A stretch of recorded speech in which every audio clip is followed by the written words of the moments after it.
Hello, everyone, and welcome to the Marmalade Partner Webinar Series.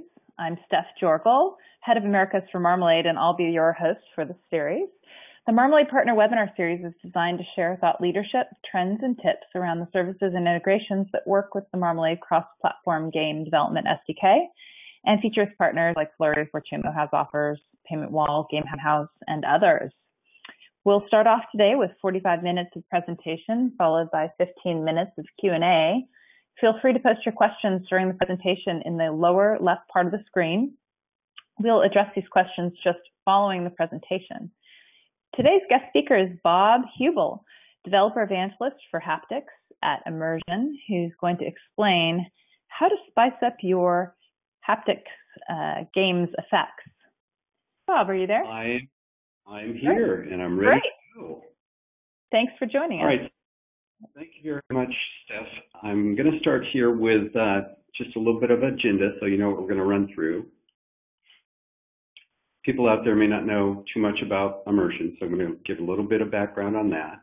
People may not know exactly what haptics are, so I'll talk a little bit about what tactile effects are and why they are so important to the mobile game environment. And then we're going to take you through the steps to add haptic effects into Marmalade games specifically. And then at the end of that, we're going to go through a couple of additional resources and promotional opportunities that we want to make you aware of. And then we're going to go on to some questions and answers that people may have. So with that, let me start with who Immersion is. These are some company highlights.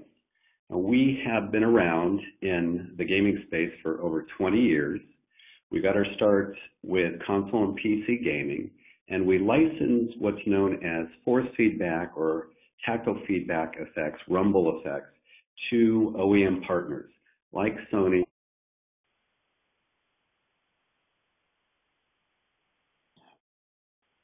In that space.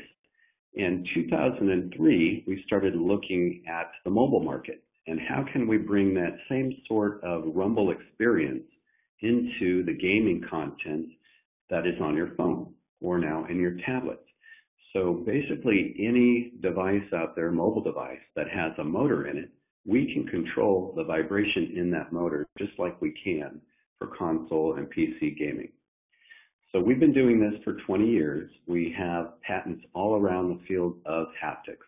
So anything having to feel the game or feel, say, an automotive switch in a BMW iDrive system or a medical simulator for feeling the sense of touch when you're performing non-invasive surgery.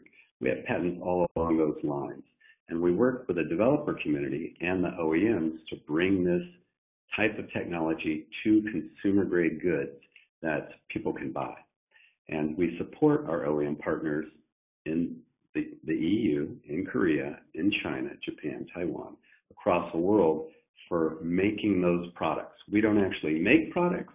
We come up with the ideas, the recipes for how they can be made, and then we license them back out. For example, in the mobile space, Samsung, LG, Toshiba, Fujitsu, Motorola, all of these are mobile OEM companies that we show them how to add an amplifier, a circuit design, the best vibration motors, and some control software in their device so that you can have a really nice experience, not something that just buzzes on your phone.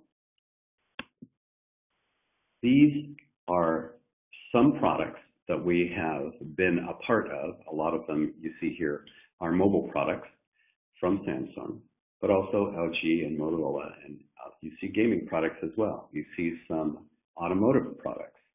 You see some cameras.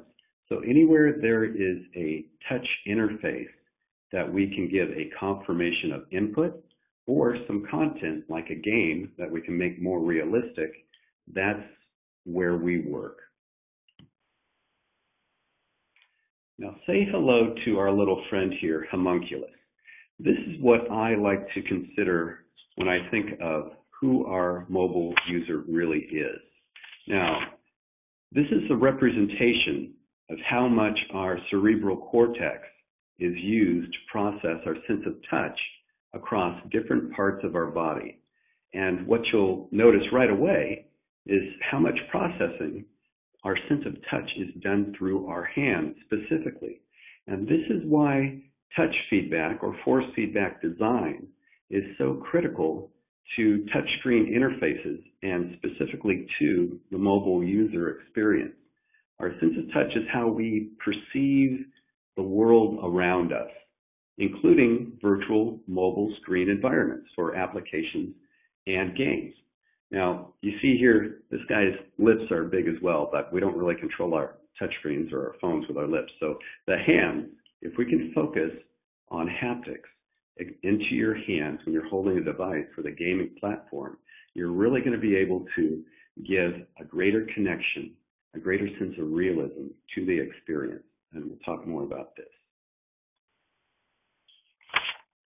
Okay, so everyone in this room is probably familiar with vibration technology in mobile devices, even for simple notifications or vibration alerts. But the technology itself doesn't really tell us what it's good for. To understand what it's really good for, we need to look deeper. We have to look at what touch perception means to people. And when we look at these tactile touch metaphors that this picture is talking about, that becomes more clear. Tactile touch feedback is intimate, it's immediate, and it's emotional, with an emphasis on communication. And I'll give you an example. So on Facebook, you have what's called a Facebook poke. Well, what's a Facebook poke? It's a message. You don't actually poke anybody. You send out a message, and in my experience, I may go 2 or 3 months before I realize that somebody's poked me. But in the real world, if you go up and you poke somebody, that's immediate.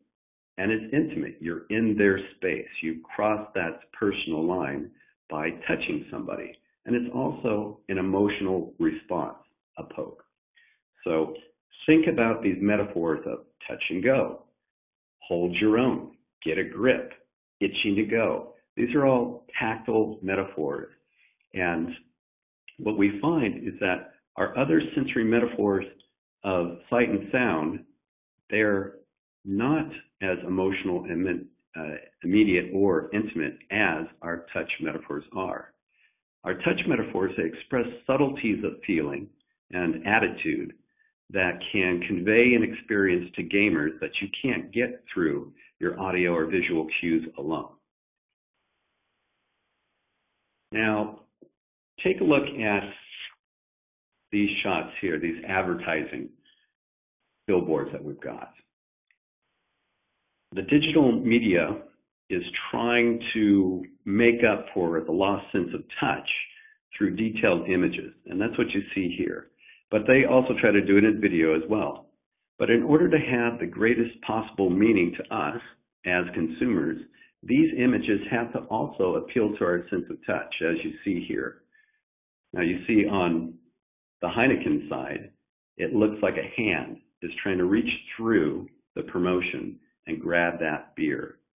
And on the other side, you have this woman appearing to be just behind the glass. The problem here is that these images, they can't follow through with this sensory promise of connecting with the product. These images can only frustrate us because we're not able to feel these experiences.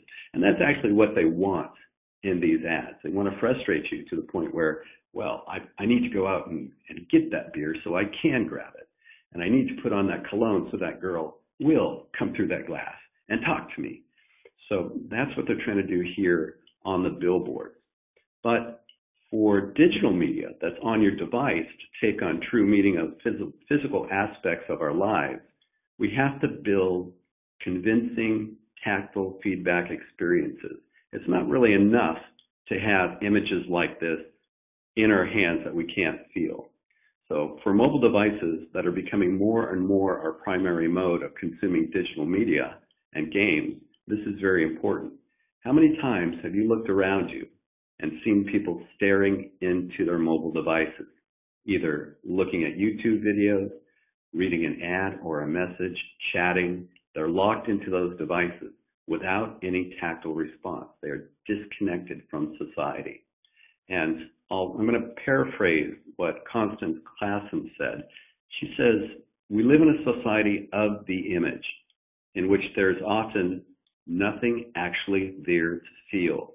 The inability to touch the subject matter of the images that surround us produces a sense of alienation, the feeling of being out of touch with one's society or one's environment, where more and more the user becomes an isolated fragment in an indifferent universe." So what we're trying to do with designing effects into the games is add tactile experiences that help reconnect the user with the digital content that they're consuming. In this case, games is what we're talking about. So let's talk about games. So Immersion has been in the space of games for quite a while, and we've learned lessons from the consoles. And all major gaming consoles use tactile effects to help immerse gamers in the worlds that they're creating. And in this example, you see 3 different titles from the console space. You see Xbox, Halo, you got the PlayStation's racing game, Gran Turismo, and you even have the Nintendo Wii's Legend of Zelda. And I put these examples up specifically because they're so different, and they have much different experiences for the game player. So you're in a racing game, you expect to feel collisions if you bump into something.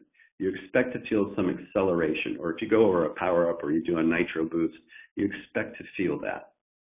If you're in Halo, you expect all the weapons to feel different.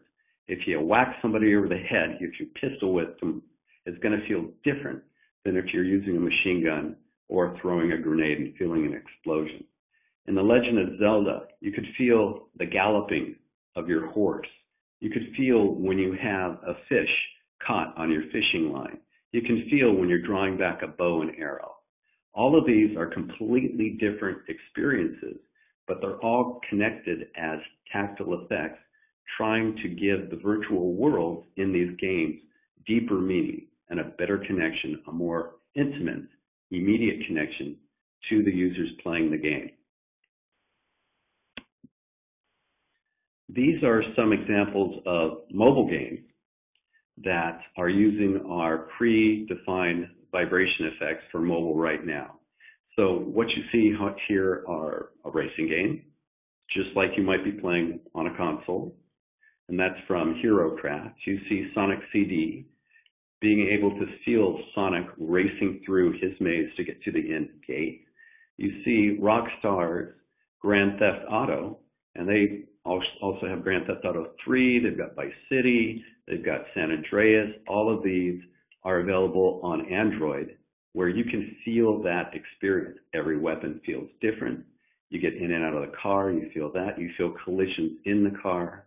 Even a simple hockey game, being able to feel that puck make the goal, or just the collision of the puck, is enough to give a more connected experience to the person playing the game. But it's not enough just to add these effects into the title.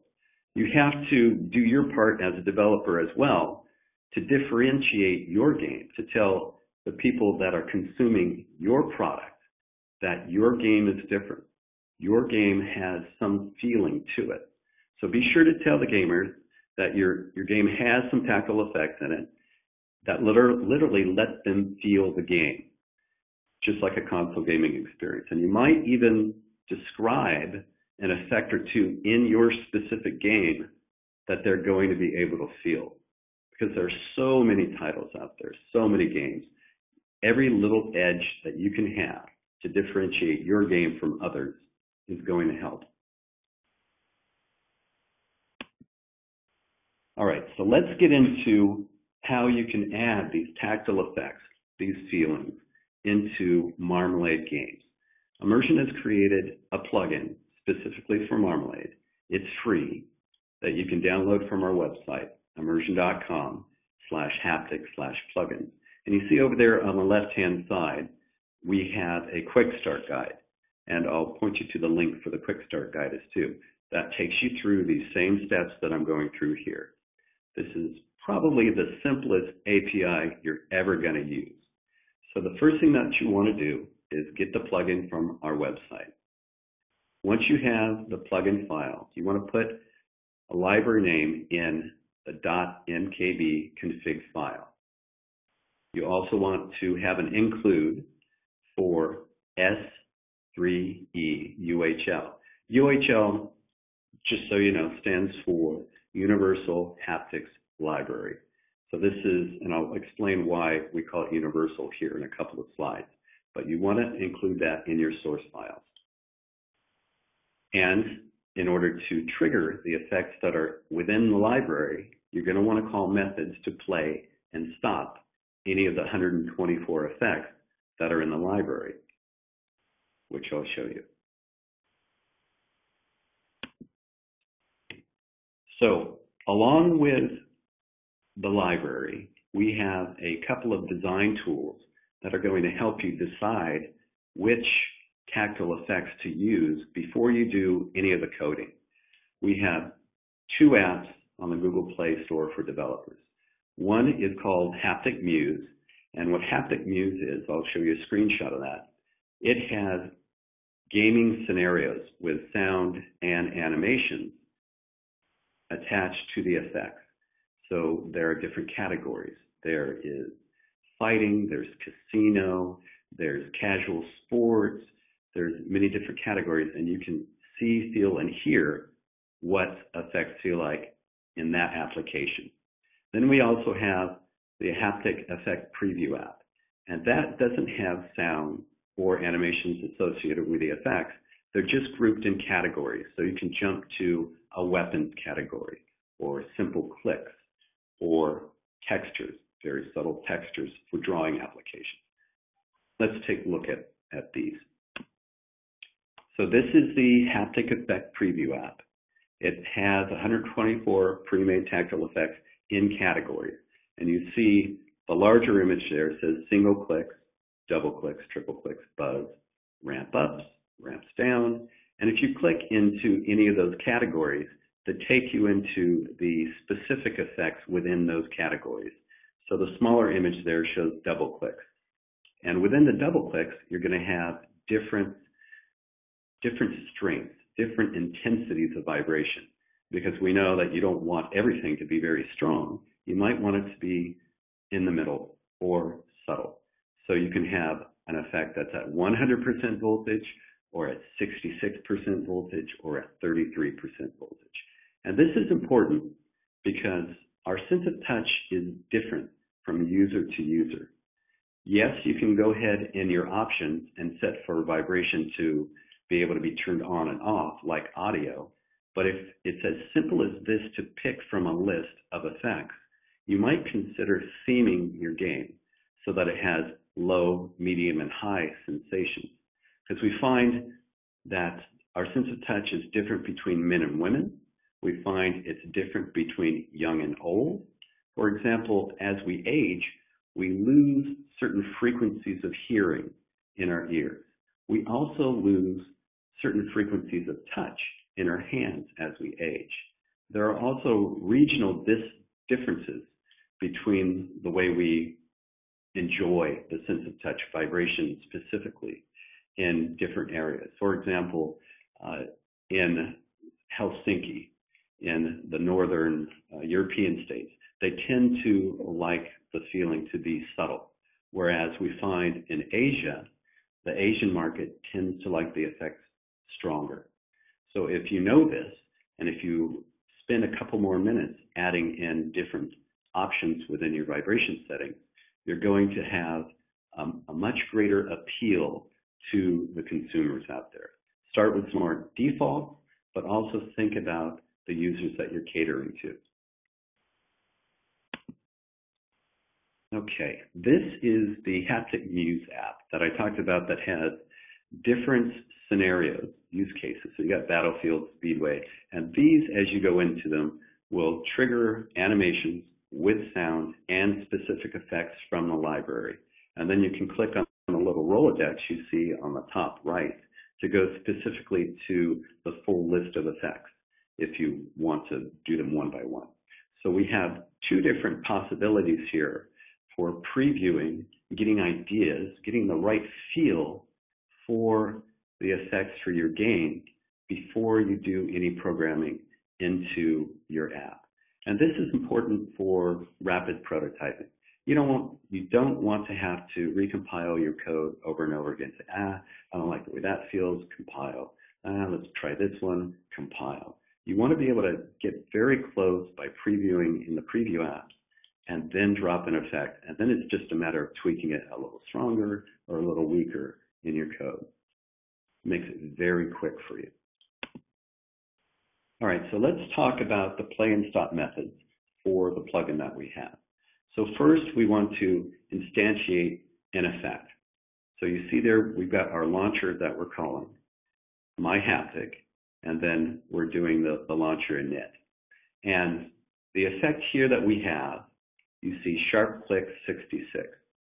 So it could be the specific name of the effect that we've identified, or it could just be the identifying number within our 124 effects. So if you were to call My Haptic 0, that would be the very first effect index within our 124 effect list.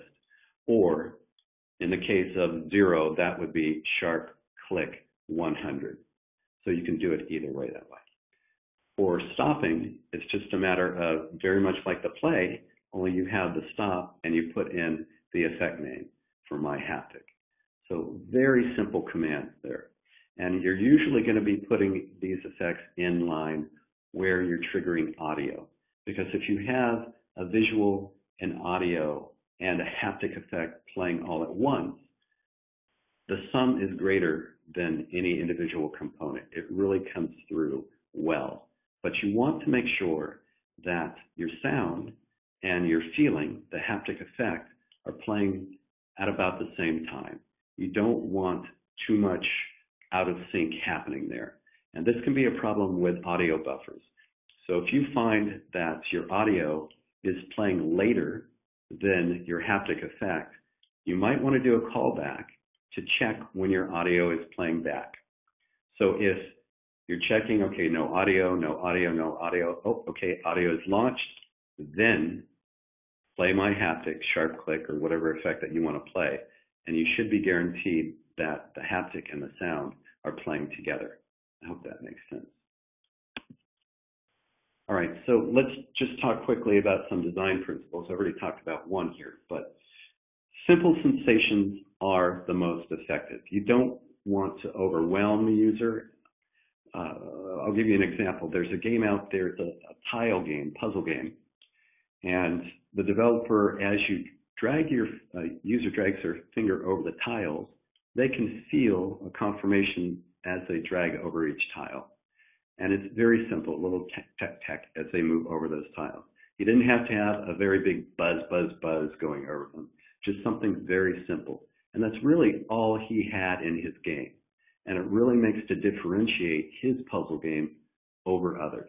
So you don't need a whole lot of variation within the game or many different effects in order to have something that really complements your game design. The other principle here about fitting with visual and audio elements, it does, when you combine them, make the experience greater than the sum of its parts.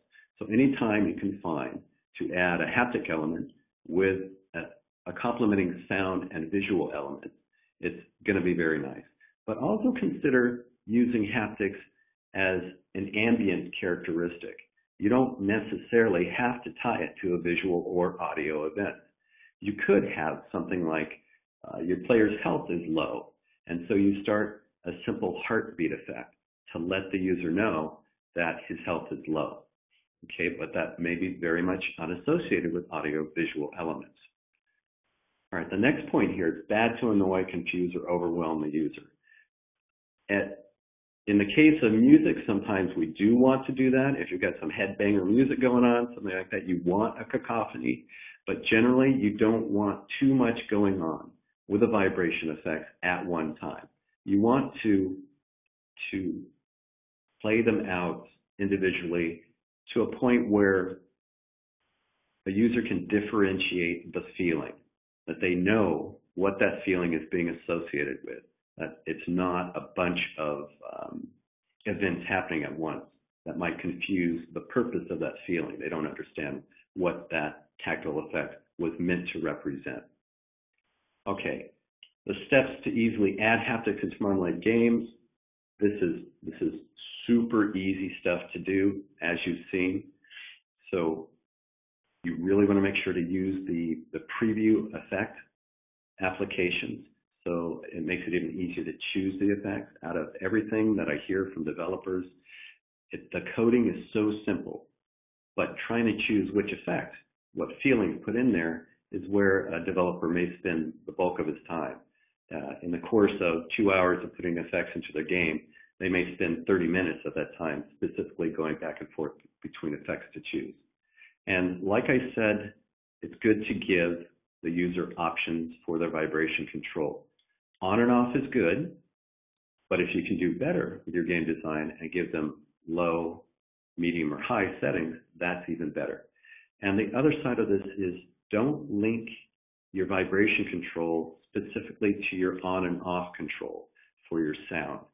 So users often turn off their sound, their audio component, when they're playing a game around other people, but they may still want to feel that experience. So don't turn off the haptics just with the sound. Keep them separate. And of course, you always want to play test your effects to ensure that you're meeting these core principles across different device types. So pick the devices that are doing the best in the market, right? You want to pick the devices that are being sold the most. So of course, the Samsung Galaxy devices are doing very well, so you're going to want to test on those and any others for the Android platform for this plugin. Now, I see that there's a question here about cross-platform. So this library for Marmalade is specific to Android. It hasn't been opened up to anything else just yet. And we would very much like to have the same library for, say, iOS, but Apple doesn't allow for vibration control in their content just yet. If you look at their EULA, they say that vibration is only to be used for notifications. So until they change that, we're kind of stuck. It'd be very easy for us to make a library for that platform, though. All right, so here's the real beauty of what we have for the Android platform and adding effects into all those Android devices out there.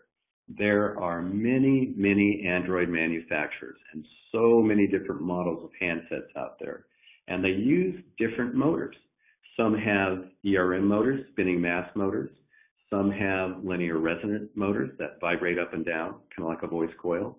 And then there's a new breed of actuator that's called piezoelectric, which is really the gold standard, but it's not in that many devices just yet. Now, as a game developer, I don't want to have to worry about how my game is going to feel across all these devices. I want to spot check on a couple of devices, but I don't have to worry about everything else. I just don't want to have to make themes specific to manufacturers or specific handset models. So what Immersion has done is in our library, it's actually 5 different libraries. When you include our library, it will check when you launch your application what type of motor is in the end user's device. And so if you chose, say, Effect 25 from the library, it's going to check, is this a spinning mass motor? Is this a large or small spinning mass motor? Is this a linear resonant actuator? Is this a piezo actuator? Is it using Immersion TouchSense software from an Immersion partner or not? And depending on the response that our library gets back, it will send a command to the proper library, proper Effect 25 for that motor type, so that you don't have to worry about it. That's the real beauty about this. Okay.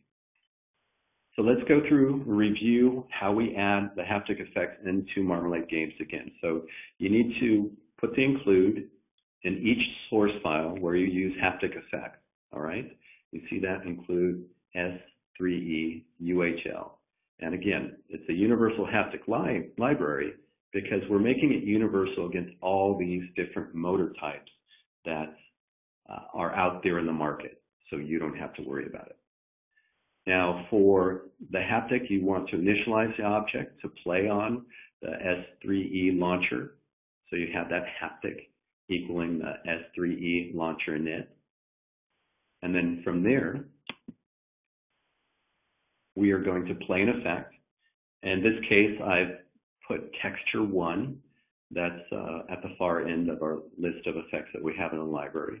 This effect might be for a drawing application. So imagine if you've got any kind of drawing application and you want to feel as you're dragging your finger or stylus across the screen, you could call this effect.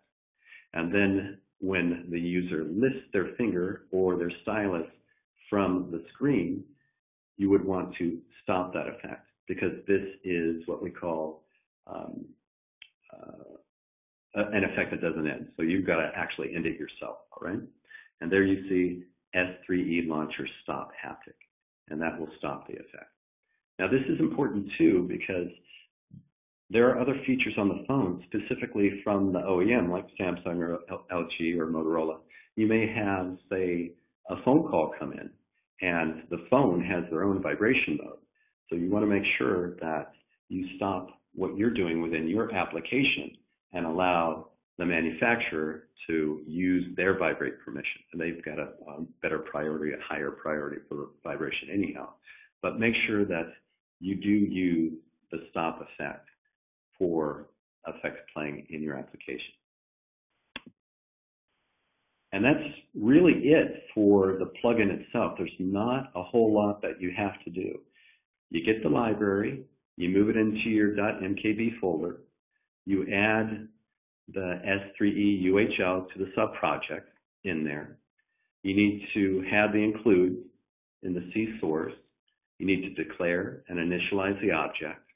You have to have the play for which object, which haptic effect you want to use. And you see here that we've listed 0 through 123, so you can do it by the effect IDs, or you can also use the full effect names.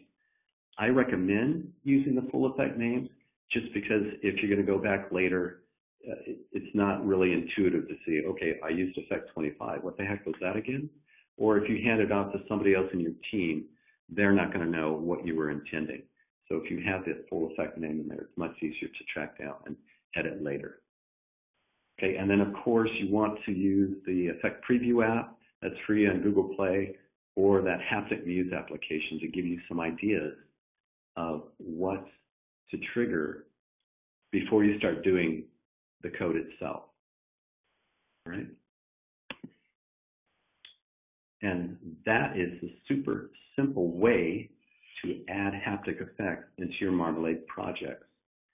And beyond that, if you do make a project that has haptic effects within it using our library, please let us know. We are always in contact with the OEM partners of ours, LG and Samsung, Toshiba, and they are looking to do promotions. They want to know about games that have feelings because they've already spent the money on the actuator technology that makes their phone vibrate for notifications and for the button presses within typing. But they also want gaming content. They want all the content they can get. So we help promote developers' apps ourselves.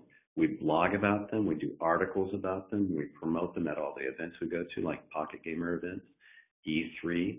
So if you have something, let us know about it. If you need help with adding the effects in it, if you see some sort of problem, let us know. Or we can even do some play testing. If you send us advanced copies of your games, we're happy to play through, even give you some ideas about some effects that might go into them. I've done the same for Sega and for Rockstar, so I can do the same for you. And you see down at the bottom there, the Quick Start Guide link, the QSG. That's where you can get the step-by-step digital copy of our Quick Start Guide. And these slides are going to be made available as well, so you can go through those too. All right? And I think that's just about it for me. You can reach me directly at rhubel@immersion.com, We also do blogs about great feeling games. So if you make a great feeling game, we're probably going to want to blog about it. And we tweet about them as well. Great. That's about it for me, Steph. Great. Well, thanks, Bob. Let's see if there were any other questions that from the audience. Let's see here. Let's see. Did you answer this one yet? How does the haptic library affect battery life? No, actually, I haven't answered that yet. I usually get that as one of my first questions. Now, of course, the motor uses battery, certainly, but it doesn't use that much. I'll take, say, a Galaxy Note or Galaxy S5. Say you play a game like Rockstar's Grand Theft Auto 3 for Android on your Samsung device. That device uses Immersion's control software, and it uses what's called a linear resonant actuator. That really doesn't consume much power at all. And when I ask people to guess, well, if I were to play that game until my battery were dead, how much power was used by the motor itself, people would say, oh, well, you know, it's a lot of vibration. It's got to use up quite a bit. It would use less than 1% battery consumption, specifically going to the motor. Most of the power consumption, when you're playing a game like that, is coming from the processor. It's coming from the screen brightness, and it's any other communication features that you have going on the phone. So the power consumption on a Samsung device is quite low. On a device that doesn't use an LRA, that uses the older ERM spinning mass technology and doesn't use the immersion control software, is typically going to run more into the 4 to 6% range. But generally, we're looking at, if you're going to take a cross-section of all Android devices out there, it's more like 2 to 3% overall. Okay, great. So you shouldn't worry about using this vibration in your apps. I like to equate it to, well, if I'm driving across country on a road trip, am I going to turn off my stereo to save gas? No, I'm going to have the stereo on to enjoy my ride. I don't care that it might consume a little bit. Same thing with the air conditioner. An air conditioner doesn't really consume much for your gas either, but we feel that it does. And if we're going to be stingy about it, well, we'll turn those things off, and we're not going to enjoy the experience nearly as much. Right. Another follow-up question was, I think you covered is this resource intensive, but can you determine how much force the vibration should be? Is another question. So typically, you're going to be playing this back yourself, right? And you should never design in a silo. Don't just test among yourself. Let others try it as well. See if you can get a cross-section of men and women, a couple of people. It doesn't have to be a lot, but get their sense of it. And not just for feeling one little component of the game, but let somebody play it for a half hour or an hour and get a sense of, over time, is it too strong for somebody? Because you may play something once and say, well, okay, that feels great for that heartbeat or for that gunshot or for that drawing application. But if you're triggering that effect over and over and over again within, say, a 30-minute period, you may drive somebody absolutely bonkers. So it's not so much how strong is the effect when you first trigger it, but how is that experience over time? So make sure that over time it makes sense. So I've had developers pick a bunch of effects that on their own felt fine, but when they put them all together and gave them to somebody else, the person was absolutely annoyed. They turned the haptics off within 20 minutes. So you do have to be careful not to overdo it. But there are, within the library, you do have different strengths to choose from. So it doesn't have to be 100% voltage. It can be 50% voltage. It can be 10% voltage. So you can do very subtle effects from the library. You have that nice control. Great. There was a follow-up question about whether there is iOS, this library works on iOS that came in earlier, and I'm not sure if you already addressed that in particular, but there was also another question that just came in about whether it will be available for Windows Phone. Now, this library, we want to make available to every platform that will support it. And iOS says in their EULA that a vibration is only to be used for notifications, not for anything else like games. So once we can get past that, we'll make it available for iOS. On the Windows platform side, there isn't the root level control that we need to have this library work. So meaning the kind of control for controlling the voltage. Yes, we can go ahead and turn the motor on, but we can't control the voltage at this point. When Microsoft opens that up for us, we'll be able to make this library available for that as well. And the same applies for BlackBerry, where the developer community would like to have it there, but we haven't had the support from them yet. Tizen, being that Samsung is a partner of ours, we will be supporting Tizen for the effects that go into the phone itself. So the notifications and the touch effects within QWERTY. I don't know if we will release a UHL version of our library specific for Tizen, but it is a possibility. Right now it is only specifically for Android. Oh, Great. I see another question about resource intensive. So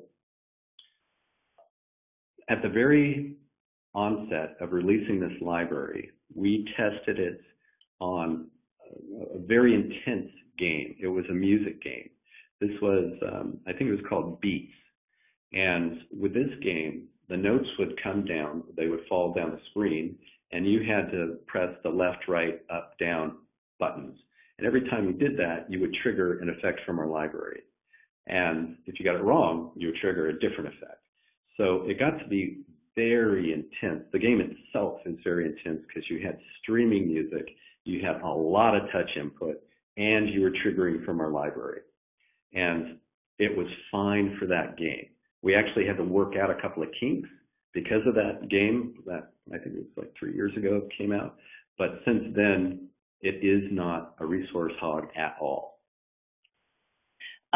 Thanks again, everyone, and thank you so much, Bob, for the great presentation and interesting content. And we look forward to having you on our next webinar.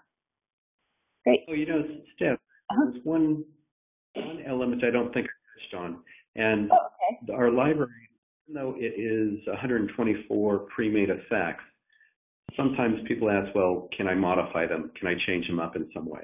And I want to make clear that this is a starting point. You can trigger an effect, but you can also string them together. So, for example, you have an airplane that you're trying to get the rotor to spin up and turn up and then start flying. You could trigger one effect as a slow tuck, tuck, tuck, tuck, tuck, and then you could change the parameters for that for when you're triggering it to pulse faster and faster, and then even switch to a different effect ID once it's up at full speed. So even though we have 124 pre-made effects, you can combine them. You can make your own timelines out of them by adding in spaces, gaps of time before triggering each one. And I see this last question here about, are you able to determine how fast vibrations are carried out? Well, you can put an accelerometer on the effects that are playing if you really want to check how fast the vibrations are. But it depends on whether you're pulsing an effect. So you can pulse them at a certain rate, so you can get a frequency of that pulse. But how fast it's spinning, there's so many different motor types. Like it's a different question whether it's a spinning mass motor or a motor that's bouncing up and down on a spring. The linear resonant actuators, they have a resonance frequency at 175 hertz, which makes no sense to a spinning mass motor. Great. All right. Well, thank you very much. Thanks, everyone, for joining us.